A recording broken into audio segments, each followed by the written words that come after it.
जय हिंद, वंदे मातरम। दोस्तों, आज की यह वीडियो संविधान के टॉप 100 क्वेश्चंस पर आधारित है। 20 मिनट के अंदर 100 प्रश्नों में पूरे संविधान का A to Z निचोड़ आपके दिमाग में फीड कर देंगे। तो यहां जीरो से लेवल शिखर तक के सारे पॉलिटी के क्वेश्चंस आप देख लीजिए और परीक्षा में बिल्कुल निश्चिंत जाइएगा। पहला प्रश्न आपके स्क्रीन पर है, भारतीय संविधान को अपनाया गया। दोस्तों, भारतीय संविधान को भारतीय संविधान सभा के द्वारा अपनाया गया है, इसलिए इस क्वेश्चन का आंसर ऑप्शन नंबर ए हो जाएगा। किसकी संस्तुति पर बना? तो कैबिनेट मिशन की संस्तुति पर बना था दोस्तों भारतीय संविधान, जो एक दुनिया का सबसे बड़ा लिखित संविधान है। आइए सेकेंड क्वेश्चन, भारत का संविधान पूर्ण रूप से कब तैयार हुआ? दोस्तों, यहां दो प्रश्न बनते हैं, भारत का संविधान कब तैयार हुआ और भारत का संविधान कब लागू हुआ। जब आपसे पूछे तैयार कब हुआ तो 26 नवंबर 1949 को भारत का संविधान तैयार हो गया था, लेकिन लागू होने की बात अगर करी जाए तो 26 जनवरी 1950 को यह लागू हुआ था। आइए थर्ड क्वेश्चन, भारतीय संविधान के आर्टिकल 1 में यह घोषणा की गई है कि इंडिया अर्थात भारत क्या है। तो आपको बता दें कि भारतीय संविधान के अनुसार अनुच्छेद 1 यह कहता है कि भारत क्या होगा, भारत अर्थात इंडिया एक राज्यों का संघ होगा, इसलिए इस क्वेश्चन का आंसर ऑप्शन नंबर ए चला जाएगा। क्वेश्चन नंबर 4 आपके स्क्रीन पर है, भारतीय संविधान सभा की प्रारूप समिति के अध्यक्ष कौन थे? दो प्रश्न बनेंगे, भारतीय संविधान के जनक कौन माने जाते हैं? तो डॉक्टर बी आर अंबेडकर साहब। प्रारूप समिति के अध्यक्ष कौन माने जाते हैं? तो डॉक्टर बी आर अंबेडकर साहब, इसलिए इस क्वेश्चन का आंसर ऑप्शन सी चला जाएगा। गुरुजी वर्ल्ड एग्जाम स्टडी में अगर आप पहली बार हैं तो ईमानदारी से सिलेक्शन के लिए ईमानदारी से वीडियो को लाइक कर लो और चैनल को सब्सक्राइब कर लो। फिफ्थ क्वेश्चन कहता है कि भारतीय संविधान में मौलिक कर्तव्य का विचार कहां से लिया गया? तो दोस्तों, जब हम मौलिक अधिकार की बात करें तो अमेरिका से मार दो, जब आप मौलिक कर्तव्य की बात करो तो आप रसिया से मार दीजिएगा, यानी रूस के संविधान से, या यूएसएसआर या सोवियत संघ, जो भी क्वेश्चंस के ऑप्शंस में हो आप मार दीजिएगा। आइए क्वेश्चन नंबर 6 देखिएगा, संपूर्ण भारतीय संविधान के निर्माण में संविधान सभा को कितना समय लगा? तो भारत के संविधान को बनने के लिए दोस्तों 2 वर्ष, भैया कितना समय लग गया? 2 वर्ष 11 महीना 18 दिन लग गया, यानी आंसर बी हो जाएगा। अगले क्वेश्चंस की बात करेंगे, वर्तमान में भारतीय संविधान में कुल कितनी अनुसूचियां हैं? दोस्तों 7 नंबर और 8 नंबर बिल्कुल एक जैसे प्रश्न हैं, दो प्रश्न को ध्यान से करना, 7 नंबर और 8 नंबर परीक्षा में जब कुल अनुसूचियों की संख्या पूछी जाए तो आपको मारना है 12, यानी आंसर सी। जब क्वेश्चंस को थोड़ा सा बदल दिया जाए कि मूल संविधान में कुल कितनी अनुसूचियां थी, यानी जब आपसे संविधान जिस समय बना था उस समय कुल अनुसूचियों की संख्या कितनी थी, तो आपको याद रखना है 8 थी दोस्तों, आंसर बी हो जाएगा, और वर्तमान में 12 है। 9 नंबर, किसी भी राज्य का संवैधानिक प्रधान किसे माना जाता है? तो दोस्तों ये क्वेश्चन हर बच्चा गलत करता है। अब दो क्वेश्चन यहां से बनते हैं, अगर क्वेश्चन पूछ लिया जाए कि देश का संवैधानिक प्रधान किसे माना जाता है तो आप राष्ट्रपति मारिएगा या प्रधानमंत्री मारिएगा, लेकिन मैं आपको यहां पर बता देना चाहता हूं कि जब संवैधानिक प्रधान पूछा जाए राज्य में तो वो राज्यपाल हो जाता है, आंसर ए हो जाएगा। ये वही राज्यपाल है जो मुख्यमंत्री की क्या है, शपथ ग्रहण करवाता है। क्वेश्चन नंबर 10, भारत में सरकार संसदीय प्रणाली कहां से ग्रहण की गई? जब संसदीय प्रणाली की बात करी जाए दोस्तों तो आपको क्या लगता है, यानी ब्रिटिश संविधान। जब संसदीय प्रणाली की बात करेंगे तो हम ब्रिटेन से लेते हैं, और जब हम रूस की बात करते हैं तो मूल कर्तव्य की बात होती है, और जब हम संघात्मक व्यवस्था की बात करते हैं तो कनाडा से लेते हैं। फिलहाल आंसर जाएगा सी के साथ। संविधान के अनुच्छेद में, कौन से अनुच्छेद में धन विधेयक की परिभाषा दी गई है? प्रश्न 11 नंबर बहुत ट्रेंडिंग लेवल का है। जब आप धन विधेयक की बात कर रहे होते हैं तो आपको अनुच्छेद 110 तुरंत याद आ जाना चाहिए। आंसर हमारा ऑप्शन नंबर किसके साथ? ऑप्शन नंबर सी के साथ चला जाएगा। अगले क्वेश्चन की तरफ बढ़ेंगे। 12 नंबर, भारतीय संविधान में शामिल नीति निर्देशक तत्व किस संविधान से प्रेरित हैं? देखिए, नीति निर्देशक तत्व संविधान के आर्टिकल 36 से 51 तक हैं, जो राज्य के लिए हैं दोस्तों, है ना। भारतीय संविधान में अगर आयरलैंड की बात कर रहे होते हैं तो आयरलैंड से दोस्तों हमने क्या लिया है? हमने नीति निर्देशक तत्व लिया है। ऑस्ट्रेलिया से प्रस्तावना की भाषा, अमेरिका से हमने न्यायिक पुनरावलोकन या राष्ट्रपति का पद, या फिर हम कनाडा की बात करें तो दोस्तों कनाडा से संघात्मक व्यवस्था। संविधान का आर्टिकल 1, 2, 3 किससे संबंधित है? बहुत अच्छा प्रश्न है दोस्तों।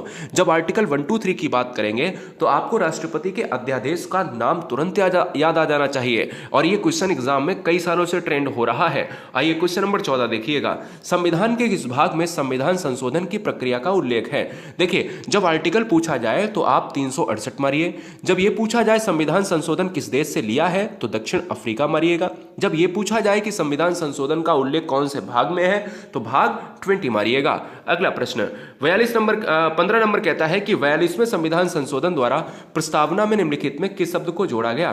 तो 42वां संविधान जो है संशोधन जो है वो मिनी संविधान कहलाता है, और इसमें जो जोड़े गए शब्द हैं वो कौन से हैं? समाजवादी, पंथनिरपेक्ष और अखंडता जोड़ा गया शब्द है। इसलिए इस क्वेश्चन का जो राइट आंसर है क्या है? वो ऑप्शन नंबर हमारा ए हो जाएगा। चलिए, भारतीय संविधान में समानता का अधिकार 5 अनुच्छेदों द्वारा प्रदान किया गया है। समानता का अधिकार, और भारत में जो मूल अधिकार है उन्हीं के अंतर्गत समानता का अधिकार आता है। मूल अधिकार किस भाग में है? तो भाग 3 में है दोस्तों। 16 नंबर का जो आंसर है दोस्तों वो समानता के अधिकार में 14 से 18 के अंतर्गत जाएगा, यानी आंसर सी होगा। अगला क्वेश्चन है 17 नंबर, भारत के संविधान का निम्नलिखित में कौन सा अनुच्छेद अस्पृश्यता का उन्मूलन से संबंधित है?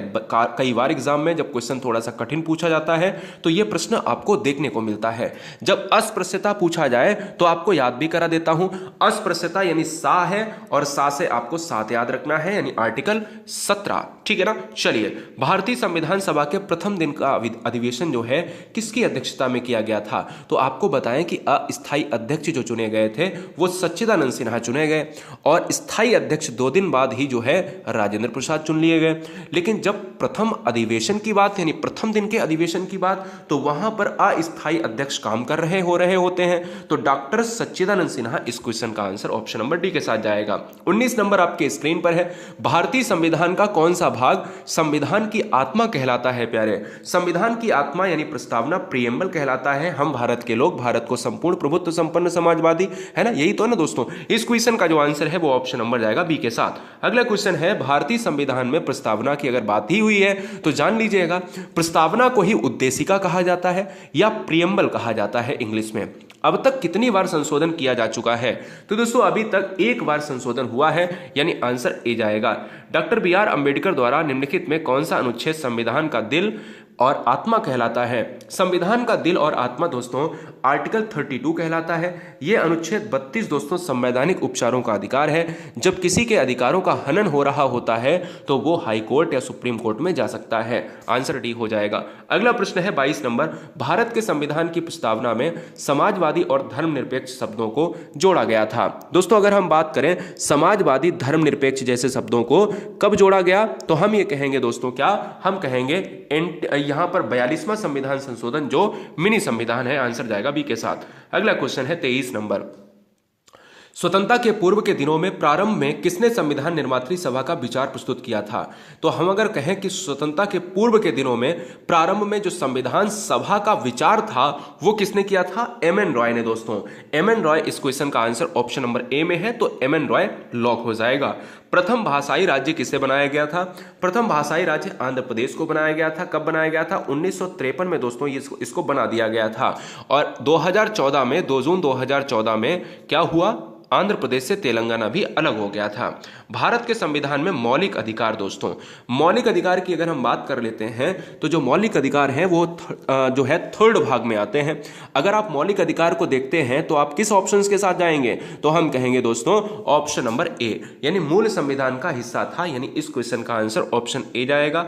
अगले क्वेश्चन की बात करेंगे, मौलिक अधिकारों का निलंबन कौन कर सकता है, यानी इसको कौन हटा सकता है? तो मौलिक अधिकारों का निलंबन जो है वो कौन कर सकता है? प्रेसिडेंट ऑफ इंडिया कर सकता है। सिंपल सी बात है, राष्ट्रपति करेगा दोस्तों।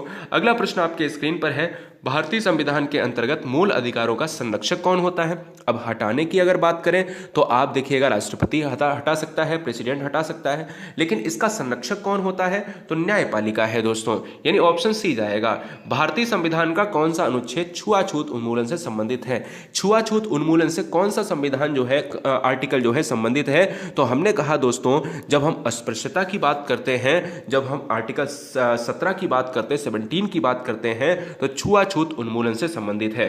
29 नंबर, स्वतंत्रता का अधिकार दोस्तों कई बार एग्जाम में पूछा गया है, बेहतरीन क्वेश्चन है और इंपॉर्टेंट प्रश्न है। स्वतंत्रता का अधिकार कौन से आर्टिकल से आता है? तो जब स्वतंत्रता की बात होती है तो 19 से 22 के अंतर्गत आता है, यानी आंसर बी हो जाएगा, ऑप्शन नंबर बी, ठीक है ना। समानता 14 से 18। भारतीय संविधान के अनुसार संपत्ति का अधिकार जो है क्या है? तो संपत्ति का अधिकार अब 300 का में रख दिया गया है, आर्टिकल 300 का में रखा गया है। और संपत्ति का अधिकार पहले मूल अधिकार हुआ करता था, लेकिन अब इसको कानूनी अधिकार बना दिया गया है, यानी कानूनी अधिकार का मतलब होता है विधिक अधिकार, यानी आंसर बी हो जाएगा। अगला प्रश्न है 31 नंबर, भारतीय संविधान के किस अनुच्छेद में राज्य के नीति निर्देशक तत्वों को लिया गया है? दो प्रश्न बनेंगे। राज्य के नीति निर्देशक तत्व जो है कौन से संविधान कहां से लिए गए हैं? तो आयरलैंड से प्रेरित है। और दूसरा कौन से आर्टिकल में है? 36 से 51 में है। क्या नीति निर्देशक तत्वों को आप न्यायालय में चुनौती दे सकते हैं? नहीं, ठीक है ना। चलिए, संविधान में राज्य के नीति निर्देशक तत्वों को शामिल करने के पीछे क्या उद्देश्य है? तो जब भी आपसे पूछा जाए कि नीति निर्देशक तत्व जो हैं उनको उद्देश्य की बात, क्या राजनीतिक लोकतंत्र की बात या सामाजिक लोकतंत्र की बात करेंगे दोस्तों, या फिर हम क्या सामाजिक आर्थिक लोकतंत्र की बात करेंगे, या फिर गांधीवाद? तो हम कहेंगे सामाजिक आर्थिक लोकतंत्र। यदि राज्य चाहेगा तो लोगों को देगा, नहीं चाहेगा तो नहीं दोस्तों प्रोवाइड कराएगा। भारतीय संविधान सभा के उद्घाटन अधिवेशन की अध्यक्षता की गई थी। उद्घाटन अधिवेशन की अध्यक्षता किसने करी? तो आपको बता दें, सच्चिदानंद सिन्हा जो प्रथम अस्थायी अध्यक्ष बने, और इन्हीं ने पहले दिन की कार्यवाही को संचालित किया। Answer is option number B. संविधान सभा में उद्देश्य प्रस्ताव निम्नलिखित में किसके द्वारा प्रस्तुत किया गया था? तो उद्देश्य प्रस्ताव की बात करता हूं दोस्तों, तो ये आपका बी.आर. अम्बेडकर, राजेंद्र प्रसाद, देशमुख या पंडित जवाहरलाल नेहरू। तो आपको यहां पर सुपर फास्ट रिवीजन में पंडित जवाहरलाल नेहरू का नाम याद रखना है दोस्तों। चलिए, भारतीय संविधान दिवस कब मनाया जाता है? संविधान जिस दिन तैयार हुआ था, कब हुआ था? 26 नवंबर 1949 को। लेकिन उसी दिन तैयार होने के फलस्वरूप हम कानूनी दिवस या संविधान दिवस या कानून दिवस या कुछ भी आप कह लो, तो दोस्तों हम ये कहते हैं 26 नवंबर को हम भारतीय संविधान दिवस मनाते हैं। भारतीय संसद में क्या शामिल है? भारतीय पार्लियामेंट 3 लोगों से बनी है। तो पार्लियामेंट का अंग होता है लोकसभा, राज्यसभा और प्रेसिडेंट ऑफ इंडिया, यानी लोकसभा, राज्यसभा और राष्ट्रपति जो है ये क्या है? ये दोस्तों आपके 3 अंग होते हैं, ये बात आपको पता होनी चाहिए। संसद के 2 सत्रों के बीच में अधिकतम कितना अंतराल दिया जा सकता है? संसद में अगर देखा जाए तो अगर कोई उपस्थिति की बात करी जाए, यानी जो अंतराल होता है, एक बार अगर कोई कार्यवाही हो गई तो फिर कम से कम या ज्यादा से ज्यादा कब तक चल सकता है? तो ज्यादा से ज्यादा 6 महीने का गैप नहीं होना चाहिए, 6 महीने के अंदर दूसरा सत्र होना चाहिए, यानी 1 साल में 2 सत्र तो अनिवार्य है। अगला प्रश्न, संघ की कार्यपालिका शक्ति निहित होती है तो किसके प्रति? दोस्तों आपको पता होना चाहिए कि जब भी आप संघ की बात करते हो तो आपको यहां पर आंसर प्रेसिडेंट ऑफ इंडिया लगाना है, आंसर बी हो जाएगा। राज्य में क्या मारेंगे? हमने कहा था आपको, कमेंट करके बताइए। भारतीय सशस्त्र सेनाओं का सर्वोच्च कमांडर कौन होता है? तो जब आर्मी, नेवी, एयरफोर्स की बात करते हैं, तीनों सर्वोच्च सेनापति की बात अगर हो तो प्रेसिडेंट ऑफ इंडिया ही होगा। भारतीय संविधान के अनुसार देश का प्रथम नागरिक कौन है? तो भी प्रेसिडेंट ऑफ इंडिया ही होगा। अगला प्रश्न आपके स्क्रीन पर है, भारत के राष्ट्रपति बनने के लिए किसी व्यक्ति को कितनी आयु पूरी कर लेनी चाहिए? तो भारत का प्रेसिडेंट बनने के लिए कम से कम उसे 35 वर्ष की उम्र जो है पूरी कर लेनी चाहिए। इसलिए इस क्वेश्चन का आंसर ऑप्शन जाएगा किसके साथ? डी के साथ। राष्ट्रपति पद के चुनाव संबंधी विवाद को किसे निर्देशित किया जा सकता है? बताइए। यहां पर अगर पूछा जाए कि राष्ट्रपति पद के चुनाव संबंधी विवाद को किसे निर्देशित किया जाता है तो आंसर क्या हो जाएगा? तो देखिए, कोई भी अगर विवाद है तो वो जाएगा न्यायालय में, और वो उच्चतम न्यायालय में जाएगा। कोई भी विवाद हो, चाहे महाभियोग संबंधी हो, चाहे कोई भी हो। निम्नलिखित में कौन सा सुमेलित नहीं है? देखिए, क्वेश्चंस का लेवल बहुत हमने अच्छा रखा है। भाग 1 की बात करें, संघ और राज्य क्षेत्र है।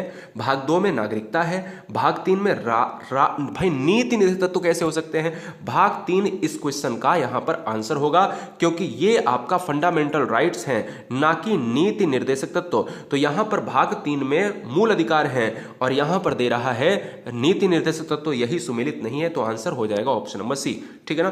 भारत के संविधान में समवर्ती सूची का विचार कहां से लिया गया?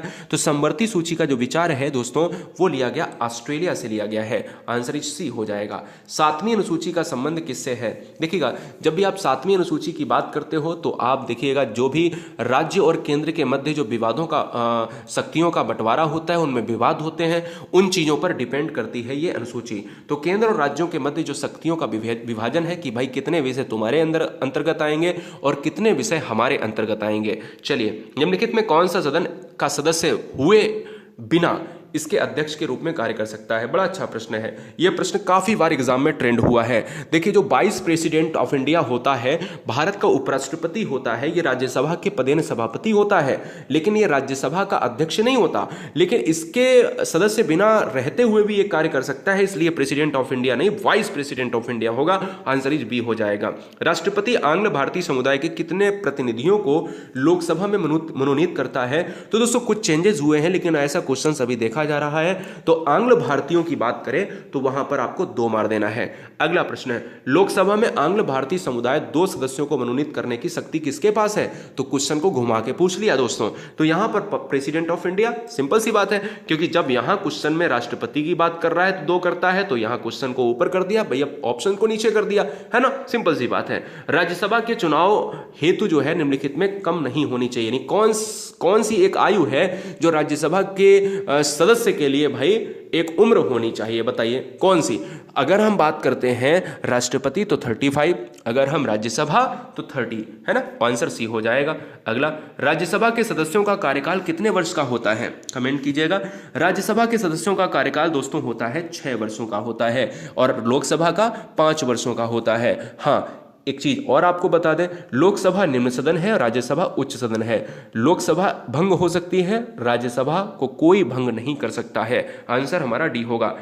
51 नंबर कहता है, लोकसभा और राज्यसभा में गणपूर्ति संख्या, यानी अगर कार्यवाही संचालित करनी है तो कितने लोग होने चाहिए? तो दोस्तों 1/10 की बात अगर कर रहे हैं तो बिल्कुल आंसर सही है। अगला, भारत एक धर्मनिरपेक्ष राज्य है। देखिएगा, धर्मनिरपेक्ष राज्य का मतलब है क्या है? धर्मनिरपेक्ष जो है हमेशा यूज हम करते हैं, तो इसका मतलब क्या है? तो आपको ये पता होना चाहिए दोस्तों कि हमारा जो आंसर है ऑप्शन नंबर डी, किसी निश्चित धर्म का समर्थन। भारत में सारे धर्म, देखिए हर धर्म, जाति, भाषा और जितने भी लोग हैं, भाषाई आधार पर लोग हैं, वो बहुत प्रेम से रहते हैं हमारे यहाँ। तो हम लोग किसी भी विशेष धर्म की बात नहीं करते, हमारे लिए सारे धर्म सेम है। आंसर हमारा डी जाएगा। भारत के संविधान में ब्रिटेन के संविधान से क्या नहीं लिया गया है? दोस्तों इसी तरीके की इतिहास की 100 क्वेश्चन की वीडियो, इसी तरीके से भूगोल की, इसी तरीके से आपको कंप्यूटर की, अर्थशास्त्र की, हम पूरी तरीके से क्विक रिवीजन कराने वाले हैं। तो गुरुजी वर्ड एग्जाम स्टडी को ईमानदारी से सब्सक्राइब कर लेना। भारत के संविधान में ब्रिटेन के संविधान से क्या नहीं लिया गया है? तो दोस्तों जब ब्रिटेन के संविधान की बात हम कर लेते हैं तो मूल अधिकार नहीं लिया गया है, मूल अधिकार लिया गया है यूएसए से लिया गया है, यानी अमेरिकी संविधान से। निम्नलिखित में वह जो है मूल अधिकार है जिससे भारतीय संविधान विकसित हुआ, यानी वह मूल आधारिका है। ये प्रश्न थोड़ा सा जो है पूछा गया है। तो हम ये कहें दोस्तों 54 का जो नंबर है आंसर है, तो हम ये कहें क्वेश्चन में ये है, देखो समझो कि क्वेश्चन में ये पूछ रहा है कि ऐसा कौन सा आधार है जिससे हमारा भारतीय संविधान विकसित हुआ है, यानी मूल आधारिका, यानी ऐसे आधार को बताना है कि जिससे हमारा इंडियन कॉन्स्टिट्यूशन जो है डेवलप हुआ है। तो भारत शासन अधिनियम 1935 का रोल बहुत ज्यादा है हमारे संविधान को डेवलप करने में। अगला प्रश्न है, मौलिक अधिकार में संशोधन करने में कौन सक्षम है? मौलिक अधिकारों में संशोधन करने में कौन सक्षम है? तो जब संशोधन की बात करेंगे दोस्तों तो हमें पता होना चाहिए कि संसद को ही है, चाहे वो लोकसभा हो चाहे वो राज्यसभा हो। निम्नलिखित में किस वर्ष संविधान में मूल कर्तव्यों को स्थापित किया गया? तो मूल कर्तव्यों को रूस से लिया गया है, सोवियत संघ से लिया गया है, और 1976 में जो है इसको हमें स्थापित करने का मौका मिला और हमने कर डाला। 57, निम्नलिखित में मूल अधिकारों को राष्ट्रीय आपातकाल के दौरान स्थगित नहीं किया जा सकता। कौन से ऐसे आर्टिकल हैं जो हम नहीं स्थगित कर सकते? तो दोस्तों आपको याद रखना है कि जो आर्टिकल 20 है और 21 है इनको स्थगित नहीं किया जा सकता है। चलिए, यह बहुत बार पूछा गया है। 57 नंबर, भारत को एक संविधान देने का प्रस्ताव संविधान सभा द्वारा पारित किया गया था। संविधान देने का प्रस्ताव, ध्यान दीजिएगा, क्वेश्चन को थोड़ा सा तोड़ मरोड़ के पूछेगा, लेकिन क्वेश्चन का आपको आंसर पता होना चाहिए। देखिएगा, जब भी आपसे ऐसा प्रश्न पूछे, क्या है, जब भी आपसे इस तरीके से प्रश्न पूछे तो क्या मारेंगे?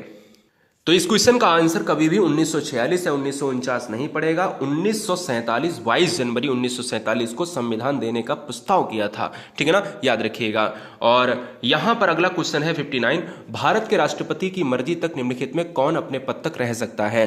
देखिए, राष्ट्रपति की अगर मर्जी है तो भाई कौन रह सकता है, तो वो राज्यपाल ही रहेगा। राज्यपाल को वो चाहे एक दिन में हटा दे या 10 वर्ष या 15 वर्ष के लिए वो नियुक्त कर दे, ठीक है ना। संविधान सभा का गठन किस मिशन के योजना के उसके दौरान किया गया, तो आपको बता दें कि संविधान का गठन संविधान सभा के द्वारा हुआ। पहला, संविधान का गठन किस मिशन के तहत हुआ, तो वो कैबिनेट मिशन के तहत हुआ। आंसर ये ऑप्शन नंबर बी हो जाएगा। अगला 61 कहता है लोकसभा या विधानसभा के निर्वाचन में एक उम्मीदवार अपनी जमानत की राशि खो देगा अगर उसे कुल कितने मत नहीं मिलेंगे, वोट नहीं मिलेंगे। हम लोगों के यहाँ गांव या फिर कस्बे में जो प्रत्याशी खड़े होते हैं तो बताते हैं कि भाई अगर इतने वोट नहीं मिले तो जमानत जब्त हो जाएगी आपकी, है ना। तो 61 की अगर हम बात कर लेते हैं तो दोस्तों आपको बता दें कि इस क्वेश्चन का आंसर है ऑप्शन नंबर सी 1/6। कम मत अगर प्राप्त हो रहे हैं तो जमानत जब्त हो जाएगी। 62 की अगर हम बात करेंगे तो आपको पता होना चाहिए कि कोई वित्तीय बिल प्रस्तावित हो सकता है। कोई वित्तीय बिल है तो वो केवल निम्न सदन लोकसभा में जाएगा। लोकसभा में मंत्री परिषद के विरुद्ध अविश्वास प्रस्ताव लाने हेतु न्यूनतम सदस्य संख्या कितनी हो सकती है, तो 50 हो सकती है दोस्तों। अगला प्रश्न है लोकसभा के अधिकतम सदस्य कितने हो सकते हैं, तो लोकसभा में अधिकतम जो सदस्य हैं 552 हो सकते हैं, ये बात आपको याद रखनी है। भारत में स्वतंत्रता के बाद प्रथम आम चुनाव कब हुए थे, बेहतरीन प्रश्न है। तो सबसे पहले आम चुनाव हुए थे, पहले आम चुनाव कभी भी 1950, देखिए यहां पर ऑप्शंस में नहीं है लेकिन 1950 ऑप्शंस में आता है ना। 66 देखिएगा निम्नलिखित में कौन सा एक लोकसभा का सर्वाधिक बड़ा निर्वाचन क्षेत्र है। लोकसभा का सर्वाधिक बड़ा निर्वाचन क्षेत्र है 66 नंबर का जो आंसर हो जाएगा वो किसके साथ जाएगा, लद्दाख के साथ जाएगा। आंसर इज बी होगा। अगला प्रश्न है 67, 42वें संविधान संशोधन 1976 को किस नाम से जाना जाता है, तो मिनी संविधान के नाम से जाना जाता है प्यारे, ठीक है ना। भारतीय संसद के अपर हाउस को क्या कहा जाता है, निम्न हाउस को कहा जाता है दोस्तों राज्यसभा, और अपर हाउस को कहा जाता है निम्न सदन को कहा जाता है लोकसभा और अपर हाउस को कहा जाता है राज्यसभा। फिर से सुनिएगा, राज्यसभा को विद्वानों का सदन कहा जाता है, अपर सदन कहा जाता है, निम्न सदन कहा जाता है लोकसभा को, और लोकसभा का एक अन्य नाम है लोगों का सदन, ठीक है ना। विधानसभा निम्न सदन होता है राज्य का, और संसद का राज्यसभा जो है इसको अपर कहा जाता है, ठीक है ना। ये बात आपको याद रखनी है। राज्यसभा को स्थायी सदन कहते हैं, क्योंकि स्थायी सदन कहते हैं दोस्तों इसलिए क्योंकि इसे भंग नहीं किया जा सकता। इसके सदस्यों का कार्यकाल जो होता है वो 6 ईयर होता है, जबकि लोकसभा में 5 ईयर होता है। आंसर ये ऑप्शन नंबर बी होगा। अगला प्रश्न है भारतीय संविधान की 8वीं अनुसूची का संबंध किससे है। 8वीं अनुसूची में 22 लैंग्वेज का इस्तेमाल हुआ है, 22 भाषाओं का उल्लेख है, तो आंसर हमारा किसके साथ जाएगा, सी के साथ चला जाएगा। अगला प्रश्न है आपके स्क्रीन पर 71। देखिए ये एंटी डिफेक्शन से प्रश्न है, क्या है, दल बदल कानून से संबंधित यह प्रश्न है, और प्रश्न ये कहता है कि दल बदल के आधार पर अयोग्यता संबंधी विवरण किस अनुसूची में है। एंटी डिफेक्शन इसे कहा जाता है, तो 10वीं अनुसूची में दल बदल का उल्लेख मिलता है। भारतीय संविधान की 10वीं अनुसूची किससे संबंधित है, क्वेश्चन घुमा के दे दिया है, तो एंटी डिफेक्शन यानी दल बदल कानून से संबंधित है। भारतीय संविधान के किस संशोधन अधिनियम द्वारा पंचायती राज, कई बार ट्रेंड हुआ है भैया, पंचायती राज की अगर हम बात करें तो पंचायती राज जो है किससे संबंधित है, यानी 73वें संविधान संशोधन से जो है ये यहां पर उल्लेखित किया गया है। संविधान सभा का उपाध्यक्ष के रूप में किसे चुना गया था। देखिए अध्यक्ष एक अलग है, अस्थायी अध्यक्ष, अस्थायी अध्यक्ष कौन है, अस्थायी अध्यक्ष तो दोस्तों है सच्चिदानंद, और स्थायी अध्यक्ष हैं राजेंद्र प्रसाद। लेकिन उपाध्यक्ष के रूप में तो हमने कहा दोस्तों अगर उपाध्यक्ष की बात हो तो HC मुखर्जी, बहुत कम लोग जानते हैं। संविधान तो लोगों ने बहुत पढ़ा लेकिन बहुत कम लोग जानते हैं। यदि पंचायत भंग होती है तो किस अवधि के अंतर्गत निर्वाचन होंगे। अगर आप पंचायत की बात कर रहे हो, पंचायती नहीं दोस्तों, राष्ट्रपति की बात कर लो, राष्ट्रपति का पद कितने दिन तक खाली रह सकता है, तो 6 महीने से ज्यादा नहीं, तो 6 महीने के अंतर्गत भैया चुनाव हो जाने चाहिए, ठीक है ना। संविधान के किस अनुच्छेद में संविधान संशोधन प्रक्रिया, तो संविधान संशोधन की प्रक्रिया दोस्तों भाग 20 में है क्या, 368 में है क्या, दक्षिण अफ्रीका से लिया गया। सर बिल्कुल, आंसर इज ऑप्शन डी जाएगा। अगला, संविधान में संशोधन की पहल की जा सकती है। संविधान में जब संशोधन की बात होती है तो इसमें लोकसभा और राज्यसभा को दोनों को यहां पर मौका मिलता है। किसी भी सदन में जो है आप जो है इस प्रकार की कार्यवाही को शुरू कर सकते हैं। संविधान सभा के लिए संवैधानिक सलाहकार कौन था। संविधान सभा के लिए संवैधानिक सलाहकार BN राव को माना गया, इसलिए इस क्वेश्चन का जो आंसर है वो ऑप्शन नंबर डी होगा। भारत सरकार के, आप देखिए 80 और 81 को थोड़ा सा ध्यान से देखिएगा। 79, 80, 81 जो है ये कठिन क्वेश्चन है। देखिएगा, अगर मैं बात कर लेता हूं अगर मैं बात कर लेता हूं भारत सरकार के बजट के कुल घाटे में किस घाटे का सबसे ज्यादा योगदान होता है, तो राजकोषीय घाटा, ये सबको पता होना चाहिए। दूसरा, भारत सरकार के बजट के आंकड़ों में कुल व्यय और कुल प्राप्ति के बीच अंतर को क्या कहते हैं, मतलब कुल कितना खर्चा हुआ है, कुल कितना प्राप्त हुआ है, तो उसके बीच के अंतर को कहा जाता है बजटीय घाटा कहा जाता है, ठीक है ना। तीसरा, चालू वित्तीय वर्ष के परिणामों को आधार मानकर अगले वर्ष का बजट तैयार करना क्या कहलाता है, तो जब अगले वर्ष की बात करें तो उसको कहा जाता है परफॉर्मेंस बजट कहा जाता है, निष्पादन बजट कहा जाता है। चलिए, मुख्यमंत्री की नियुक्ति की जाती है दोस्तों, तो मुख्यमंत्री की नियुक्ति राज्यपाल के द्वारा की जाती है, आंसर ए। राज्यपाल को पद की शपथ किसके द्वारा दिलाई जाती है, तो राज्यपाल की अगर बात करें तो राज्यपाल एक ऐसा पद है जो राष्ट्रपति के जो है अनुसार ही जो है होता है। और राज्यपाल की अगर हम बात कर लेते हैं तो आप जानिएगा, देखिए 83 की अगर हम बात करेंगे तो फिलहाल इस क्वेश्चन का जो राइट आंसर हो जाएगा वो किसके साथ भाई, देखिए राज्यपाल को पद की शपथ किसके द्वारा, तो हम कहेंगे राष्ट्रपति के द्वारा, है ना। आंसर इज ऑप्शन नंबर किसके साथ, बी के साथ।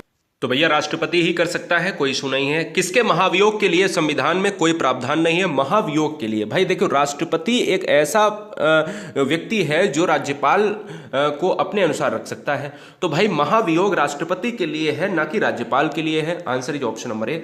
भारतीय राज्यों में राज्यपाल की नियुक्ति कौन करता है, क्वेश्चन घुमा घुमा के वही पूछ रहा है, तो राष्ट्रपति ही करेगा।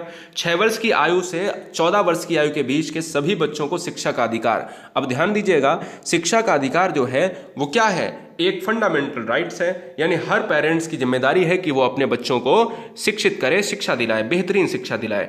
निम्नलिखित में किसको हटाने का प्रावधान संविधान में नहीं है। अब क्वेश्चंस को देखिए, फिर से पूछा गया है, तो अब क्वेश्चंस के ऑप्शन को बिल्कुल चेंज कर दिया। अब मैं यही बात हर बच्चे से कहता हूं कि अगर देखिए, अगर राष्ट्रपति है तो इसको प्रेसिडेंट हिंदी में भी लिख सकता है, अगर राज्यपाल है तो उसको इंग्लिश में गवर्नर भी लिख सकता है, तो आंसर सी हो जाएगा। भारत के नियंत्रक तथा महालेखक परीक्षक की नियुक्ति कौन करता है, तो नियंत्रक महालेखा परीक्षक सीएजी की बात अगर हम कर लेते हैं तो यहां पर राष्ट्रपति प्रेसिडेंट ऑफ इंडिया ही करेगा। अगला प्रश्न है 89, लोक लेखा समिति जो है, लोक लेखा समिति में कुल कितने सदस्य होते हैं, तो आपको बता दें दोस्तों 22 होते हैं। क्या होते हैं, 22 होते हैं। गुरुजी वर्ड एग्जाम स्टडी में आने वाले हर बहन हर भाई के माता पिता को धीरज द्विवेदी का प्रणाम और आप सभी को बहुत सारा प्यार। मैं उम्मीद करूंगा ये जो नई सीरीज हमने सुपर फास्ट सीरीज चलाई है, क्विक रिवीजन, क्योंकि परीक्षा के पहले बच्चों के ऊपर बहुत वर्डन होता है, इसलिए मुझे लगता है कि हर क्वेश्चन में समय, अब समय के लिए क्या है, अब इसमें देखिए अगर कोई भी क्वेश्चन होगा तो उसको इतना डिटेल में बता दो तो 100 क्वेश्चन होंगे 500 वीडियो में, है ना, 15-15 क्वेश्चन, 20-20 क्वेश्चन, 50-50 क्वेश्चन करा पाएंगे, तो इसलिए मुझे लगता है क्विक रिवीजन करा दो। 90 क्वेश्चन क्या कहता है, इस क्वेश्चन में क्या पूछता है, कहता है कि निम्नलिखित में सबसे बड़ी संसदीय समिति कौन सी है, तो प्राक्कलन समिति है दोस्तों, एस्टीमेट कमेटी कहा जाता है। लास्ट के 10 क्वेश्चंस को ध्यान से देखिएगा। भारतीय संविधान के किस अनुच्छेद में प्रेस की स्वतंत्रता है, तो प्रेस की स्वतंत्रता दोस्तों आर्टिकल 19(1) में दिया गया है। विधानसभा अध्यक्ष का चुनाव कौन करता है, विधानसभा अध्यक्ष का चुनाव की अगर हम बात कर लें, 92 की बात अगर करी जाए तो दोस्तों यहां पर विधानसभा सदस्य करते हैं। किस राज्य में विधानसभा सदस्यों की संख्या सबसे अधिक है, तो उत्तर प्रदेश, नॉर्मल सी बात है, सबसे बड़ा जो है प्रदेश है उत्तर प्रदेश। भारतीय संविधान के किस अनुच्छेद के अंतर्गत वित्त आयोग के गठन का प्रावधान है, वित्त आयोग के गठन का प्रावधान है। 94 नंबर की अगर हम बात कर लेते हैं दोस्तों तो वो आर्टिकल हो जाएगा 280 हो जाएगा 280। भारतीय संविधान, अब वित्त आयोग के अध्यक्ष की अगर बात कर लेता हूं, कौन करता है नियुक्ति, तो वित्त आयोग के अध्यक्ष और वित्त आयोग का प्रमुख जो भी है यानी उसके सह अध्यक्ष, तो वो सारे प्रेसिडेंट ऑफ इंडिया राष्ट्रपति ही करता है। भारतीय संविधान की समवर्ती सूची की धारणा किस देश से ली गई है, तो समवर्ती सूची जो है आपके ऑस्ट्रेलिया से लिया गया है, ठीक है ना। चलिए, संविधान सभा ने संविधान को अंतिम रूप कब दिया, तो देखिए मैंने ऊपर बताया था ना कि संविधान कब तैयार हुआ, वो अलग क्वेश्चन था, ये क्वेश्चन ही बदल दिया लेकिन इसका आंसर नहीं बदलेगा, वही दोस्तों आंसर रहेगा 26 नवंबर 1949 रहेगा। विधान परिषद के सदस्य कितने वर्षों के लिए निर्वाचित होते हैं, विधान परिषद के सदस्य दोस्तों रहते हैं 6 वर्ष, विधानसभा 5 वर्ष, लोकसभा 5 वर्ष, विधान परिषद 6 वर्ष और राज्यसभा 6 वर्ष, है ना, ये याद रखिएगा। किस राज्य में विधान परिषद की संरचना अथवा विघटन किया जा सकता है, तो दोस्तों देखिएगा अगर हम पूछें कि राज्य में विधान परिषद की संरचना अथवा विघटन किया जा सकता है, तो क्या उस राज्य की विधानसभा द्वारा, संसद द्वारा राज्यपाल की अनुशंसा पर, हाँ सर राज्यपाल से जुड़ा हुआ पॉइंट है, इसलिए विधान परिषद राज्यों में है। राज्य के विधान परिषद के कितने सदस्य विधानसभा द्वारा चुने जाते हैं? तो ये प्रश्न बहुत अच्छा है, थोड़ा सा कठिन है, 1/3 है। और आज का अंतिम प्रश्न है, ये रहा, विधान परिषद में कुल कितने सदस्य राज्य के राज्यपाल द्वारा मनोनीत किए जाते हैं? तो ये प्रश्न जो है आपको यहाँ पर 1/6 लगा देना है। तो थोड़े से कठिन क्वेश्चन, थोड़े से सरल क्वेश्चन, थोड़े से मॉडरेट क्वेश्चन, हर तरीके का क्वेश्चन हमने इस वीडियो में करा दिया है। मुझे लगता है कि आप गुरुजी वर्ड एग्जाम स्टडी में हैं, तो सारे 100 क्वेश्चन, सारे सब्जेक्ट के 100 क्वेश्चन कराने के लिए मैं तैयार हूं। क्या आप तैयार हैं? कमेंट बॉक्स में लिखें हाँ सर तैयार हैं। तो एक बार सारे परिवार अपने 4-4, 5-5 मित्रों को, जो भी बहन हमें देख रही, जो भी भाई हमारा देख रहा है, जो भी गृहिणी देख रही, अपने 5-5 मित्रों को इस वीडियो को शेयर जरूर करें, जिससे उन तक कुछ अच्छा पहुंच जाए। बहुत चीज़ें आप लोग शेयर करते हो, लेकिन कुछ अच्छा भी शेयर कर दें, है ना। तो ये वीडियो आपके लिए वो वीडियो थी जो परीक्षा के लिए 4 चांद लगाने वाली थी। जय हिंद, लव यू गाइस।